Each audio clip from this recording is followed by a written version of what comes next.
Hello! In the last lesson we saw an Epicurean, Lucretius, who taught us not to be afraid of gods and death, to live better. Today we're talking about another Epicurean, Horace, who invites us not to postpone the moment of living.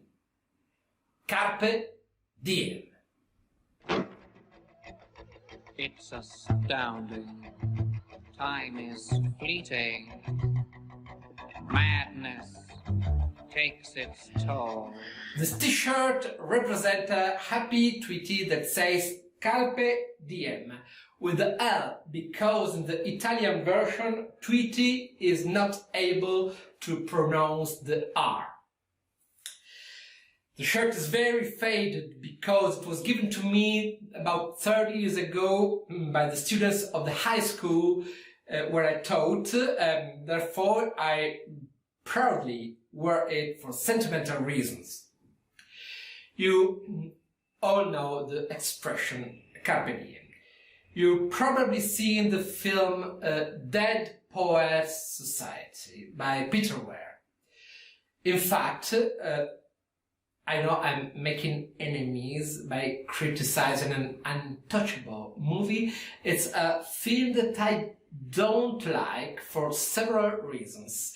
Mainly because Professor Keating, played by the certainly wonderful and talented Robin Williams, gives an interpretation of Horace that is at least misleading. We'll talk about it in the end.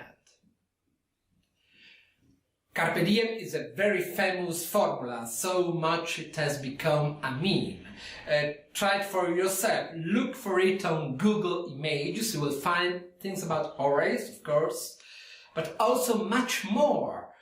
Graphic variations such as beautiful ambigram or tattoos. There's a site entirely dedicated to Carpe Diem themed tattoos, romantic writings on the sand, aggressive variations, motivational books, sundials, bed and breakfast all over the world, here in India, carp fishing clubs, Carpe Diem, wineries, cafeterias, and a lot of sex shops.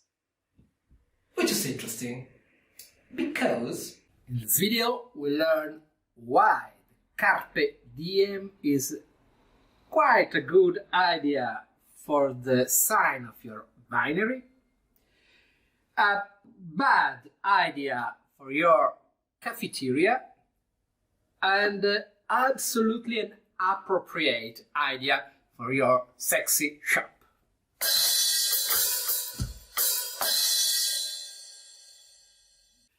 First of all, Horace, great friend of Virgil Augustus Maecenas, was born in Venosa, now in Basilicata, South Italy, in 65 BC and died in Rome in 8 BC. Like Lucretius, he follows Epicurus' philosophy, but in a mild manner. He's a moderate Epicurean. He defines himself as an epicuri de grege porcus, a piglet from the Epicurean flock. He only writes poetry. Among his composition, 4 books of odes. We are interested in Ode 1:11. The first book of odes was published in 23 BC. Horace was 42 years old. He became to grow old. This is significant.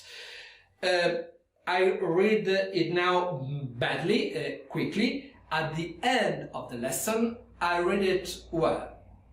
These verses are not hexameters. They are greater Asclepiadics. You know, each Roman verse needs to be read with a spatial rhythm. The Asclepiadean major has approximately this rhythm.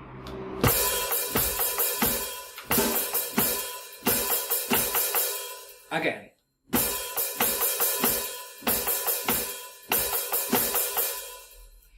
Tu ne quesieris scire ne fas quemi quentibi. Tu ne quesieris scire ne fas quemi quentibi. Tu ne quesieris scire ne fas quemihi quentibi. Fine didererint leuconoe nec Babylonios temptaris numeros ut melius quid quiderit pati. Seu pluris hiemes seu tribuit Jupiter ultimam, quenum oppositis debilitat pumicibus mare. Tirrenum sapias vinaliques expatio brevi. Spen longam reseces dum loquimur fugerit invida, et as carpe diem quam minimum credula postero. So, you follow the subs, but I still give you a rough translation. Do not ask, it's unlawful. What purpose had the gods Leuconoe given for you, for me? And do not attempt the numbers of Babylon. It's much better to endure everything that will happen. Whether Jupiter has attributed more winters to us, or this will be our last winter, this winter that now tires the Tyrrhenian Sea on both sides.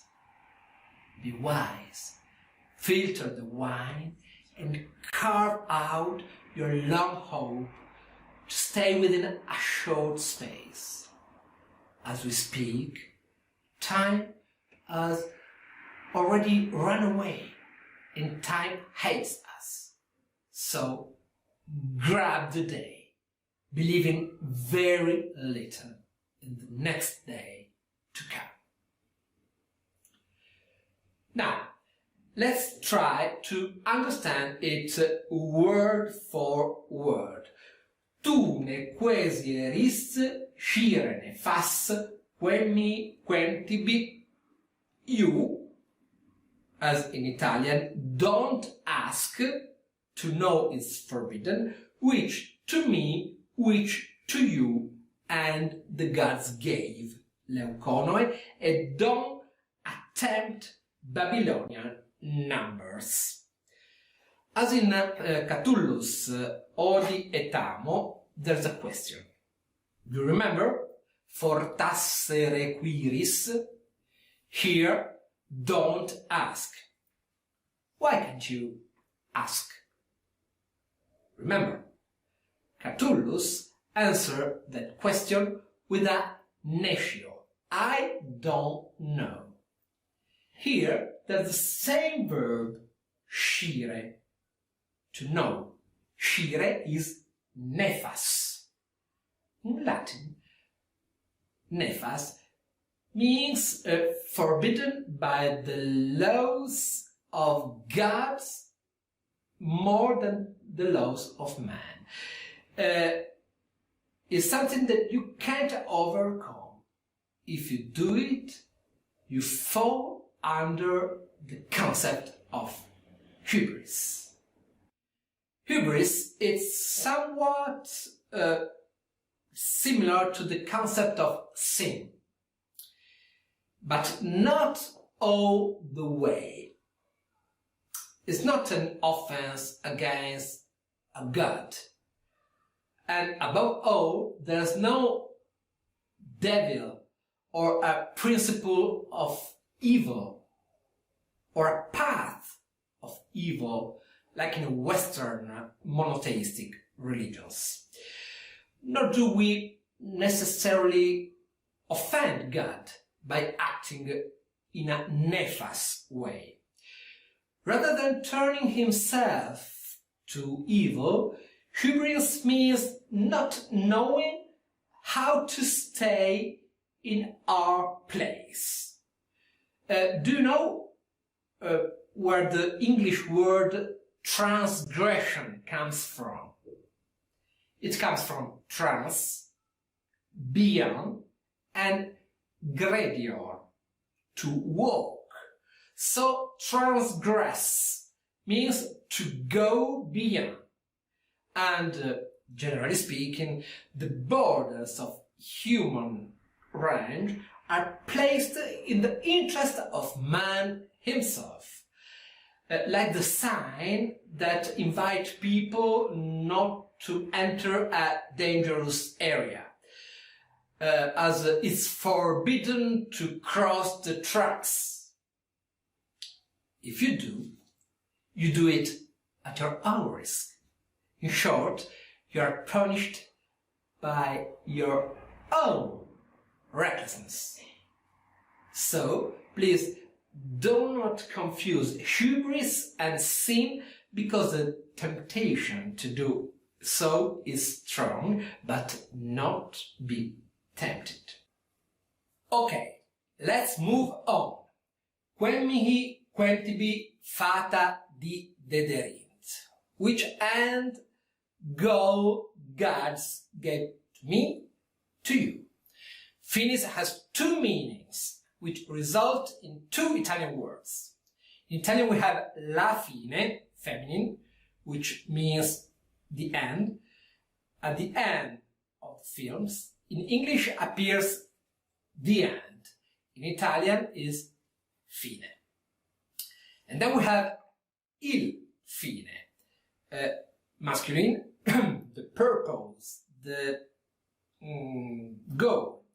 In Latin, the word finis covers both meanings. If in your language you have a word that indicates both end and purpose, use that to translate if you're in your language.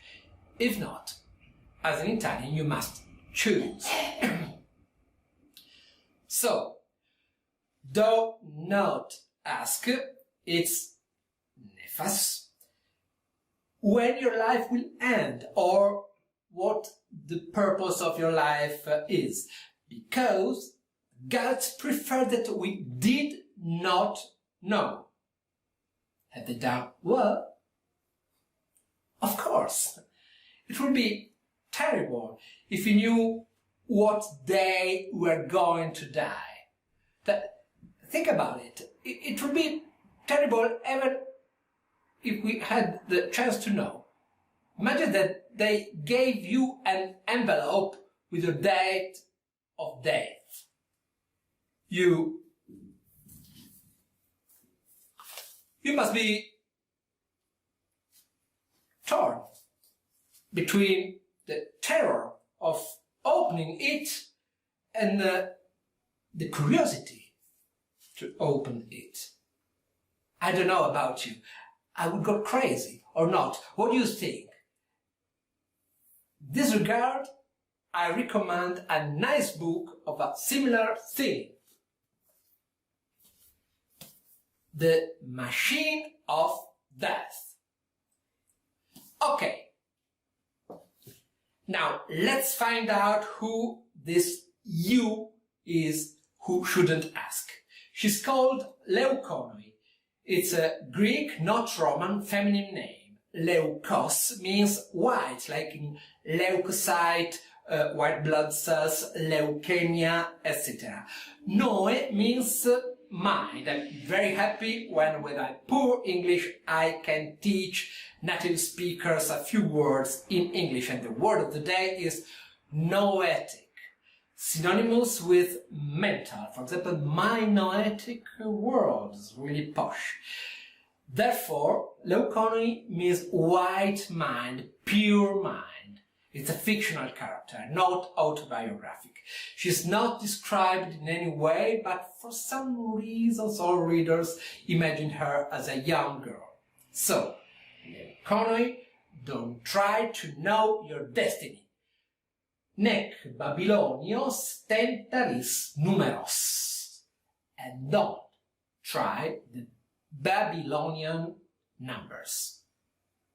What are those numbers? The astrology. Astrology was invented in Mesopotamia. Astrologers are often called in Latin Babylonians or Chaldeans. Numbers because astrology is based on calculations that serve to determine the position of the stars in the sky.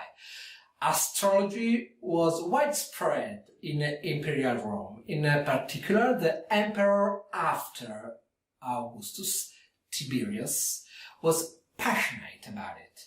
He didn't make decisions without consulting his astrologer.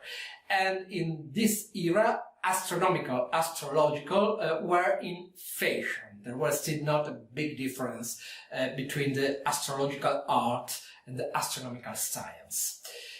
Here too a double meaning, because tempto means to test or attempt, or tempt as in temptation.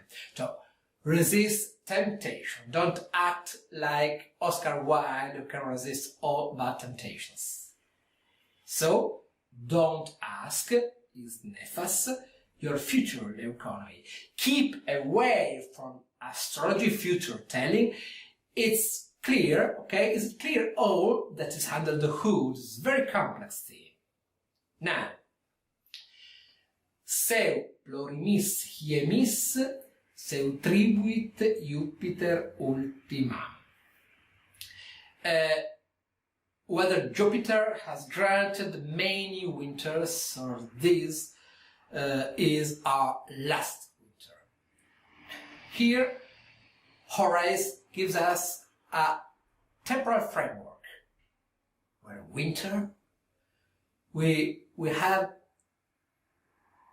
the luck to see other winters, or will this be our last one? How many winters has Jupiter reserved for us? Jupiter does not tell us, and we don't have to look for subterfuges to find out, because it would be nefas. Quem compositis debilitat pumicibus mare Tyrrhenum. The winter which now weakens the Tyrrhenian scene between opposite pumice cliffs. Here the landscape is further clarified. It's winter, the panorama is volcanic, as in southern Italy.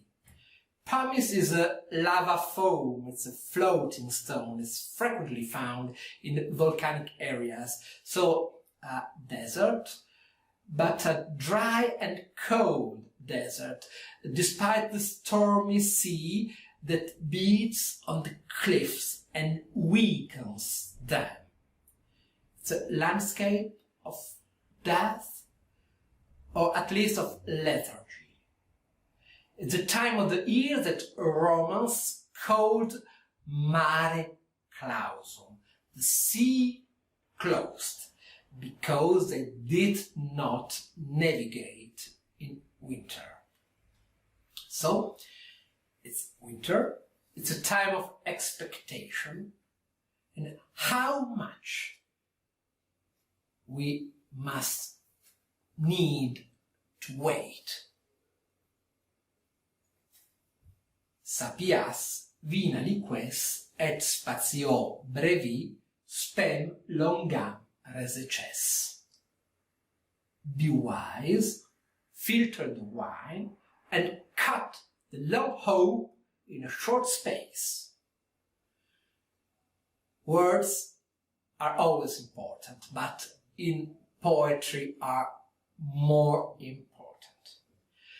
The taste of the Latin in the age of Augustus requires the use of simple words, but in contexts which they become evocative. This is the advice that Horace gives to Leuconoi. Instead of asking stupid questions about the future, sapias, which means both be wise and have a good taste. Try to taste. Sapias is in fact the root of both sapient and savor in English. Why savor? Because you must filter the wine. Here you need a parenthesis. Wine has an enormous importance in the Roman world and even more in the Greek world, which inspired this composition. Whole books have been written about the wine in the ancient world. Here I would like to emphasize two things. The wine, which is basically almost the only drug known by Greeks and Romans, is a social drug. It has uninhibitory effects. Generally people drink in company. Drinking alone is a little bit depressing. Wine is often associated with friendships, parties, so on. But drunkenness is viewed by the classic world very badly, because it's the point where alcohol overcomes the socializing effects to become totalizing. Binge drinking is not part of the Mediterranean culture, so wine is associated not with big parties, but with moderation. It's even now rather true that Mediterranean folks tend to drink in a moderate but widespread way, while in the north they tend to drink in a more intense and concentrated way, for example, Friday night. But tell me if I'm wrong and I'm too much stereotyping. The ancient wine is cloudy. It has suspended grape skins. Before drinking it, it must be filtered. And therefore, drinking is a slow process. The wine is savored slowly. There's no concept like drinking a shot, tequila boom boom, etc. For my Oriental students, if you want to find a comparison, we can find it with the Japanese tea ceremony, the chado, widespread with variation throughout the Far East, Kung Fu Cha, Daye in Korea, and so on. You drink tea, but drinking tea in the end is the least important things. Rituality and slowness count. And for my Muslim students, for Muslim, of course, it is nefas to drink wine. For you, the closest thing is coffee, as it's taken in Turkey or in the Balkans or in Greece. You slowly wait for the coffee grounds to settle and sleep slowly. Let's close the parenthesis and go back to the text. Be wise, filter the wine. It's almost semantically powerful as an exculture. A Roman reads it. Take your time, be moderate, stay with friends, select friends, which, if you remember, is one of the dictates of Epicurus. Et spatio brevi spem longam reseces. and in a short space cut out a long hope. Hope. We hope as if our time were endless, but in fact it's not. Hope overflows from the limit of our time. The verb reseco means to cut. Take your hope and cut it until it perfectly fits in your short space. You don't need all this hope. It will be a waste of time. It will be a waste of hope. Dunque, qui mur, fuggere ti invita.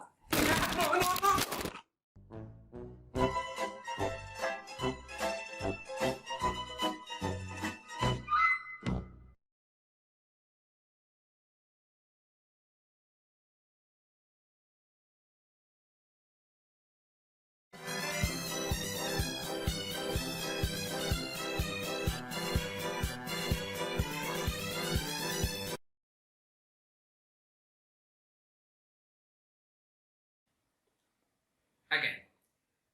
Spem longam RSCS. Dum loquimur fugerit invida. Etas. The problem with time is that it's unstoppable. It runs away quickly. Fleeing refers to a Greek conception of time. The kairos was considered a sort of divinity and represented this way. You see, he has a strange haircut, a long tuft in the front and bald behind. It means you have to catch the opportunity as it comes to meet you. If you wait until it goes beyond you, you no longer find anything to take. And why time runs away? According to Horace, it's because he hates mankind. Invidus is connected with video. See means looking against. It takes us badly because it obviously takes away our life, brings us old age, brings us closer to our unavoidable end, to our finish. So, cut your hope because time is fleeting. And finally, etas, carpe diem, quam minimum credula postero. Grab the day, believing as little as possible in the next day. Carpere is the verb used to pick a flower. It's more complex than to grasp in English. When you pick a flower, you conclude its existence. You detach it from its context, and you do it to keep it with you. Dies in Latin means day. Usually the English translation is seize the day. In Italian, usually the most common translation prefer a moment. Here, Horace says that the space of hope must be the space of a day. The day can be stopped, but it can burst within hope. Quam minimum credula postero. As little as possible believing in the next day. We will find the idea of the day that ends and is not known if there's a day after in Catullus. A fact that is often overlooked is that Horace does not say, "Don't believe in tomorrow." Rather, he says, "Believe as little as possible, quam minimum."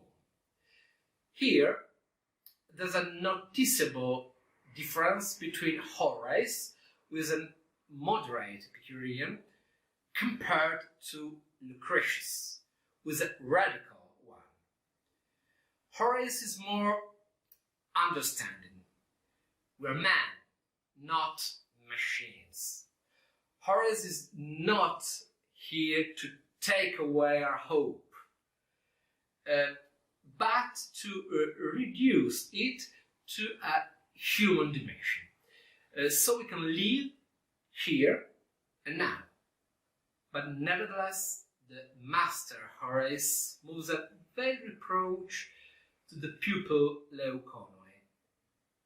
Credula is a bit negative. Don't be a credulous to the future, in the future. In short, we have to seize the day because we're in winter, death surrounds us, we don't know if this will be a tomorrow, and we must grasp it by selecting things, friends, what is really important. For this reason, it's completely wrong to approach this invitation to a superficial, uncontrolled, and casual hedonism. If you watch the film Dead Poets Society, which is a beautiful film if you're not a classicist, you realize that in reality Professor Keating has failed to really teach his pupils the very meanings of the ode of Horace.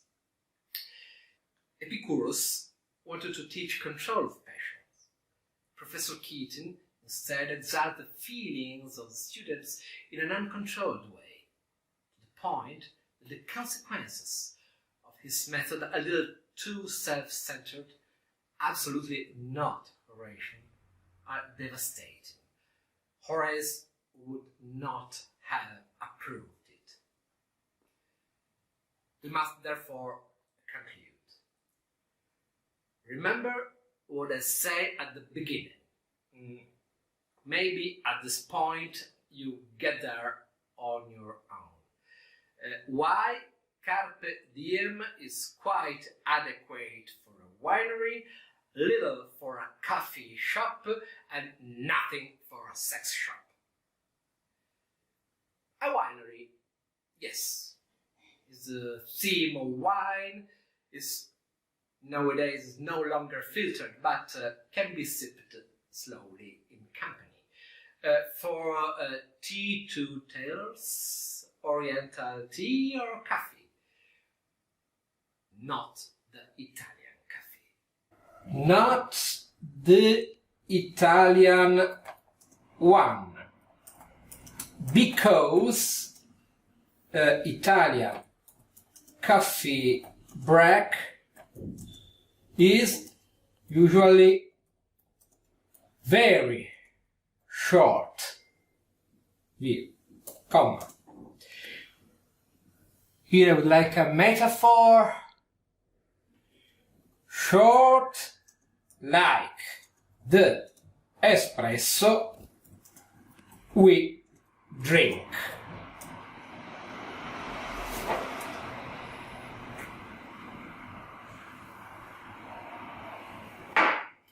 Okay, it works. In fact, short like the espresso we drink.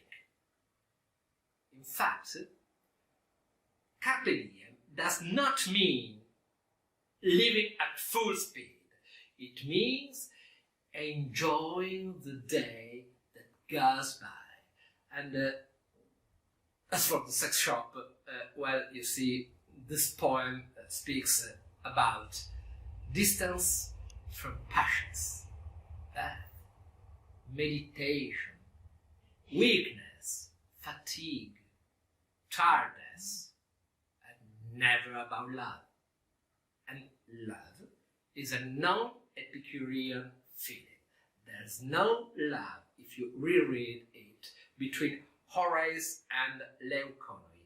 It's a totally asexual dialogue. It could be at best a dialogue between father and daughter. Carpe Diem has nothing erotic. Indeed, in my opinion, it's one of the least aphrodisiac poems in Latin literature. I now reread this poem in Latin. I hope better than before. Now you should be able to understand it deeply. So I don't put subtitles. Try to seize your day and be happy.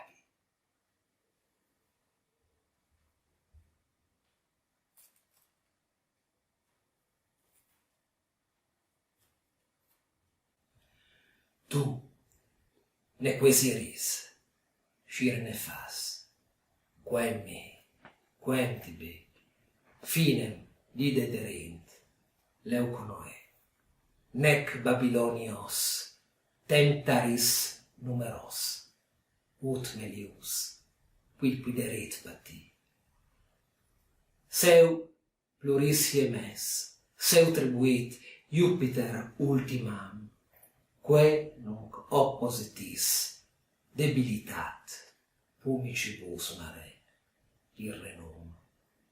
Sapias, vina liques, et spatio brevi, spem longam reseces, dum loquimur, fugerit invida, etas, carpe diem, quam minimum credula postero.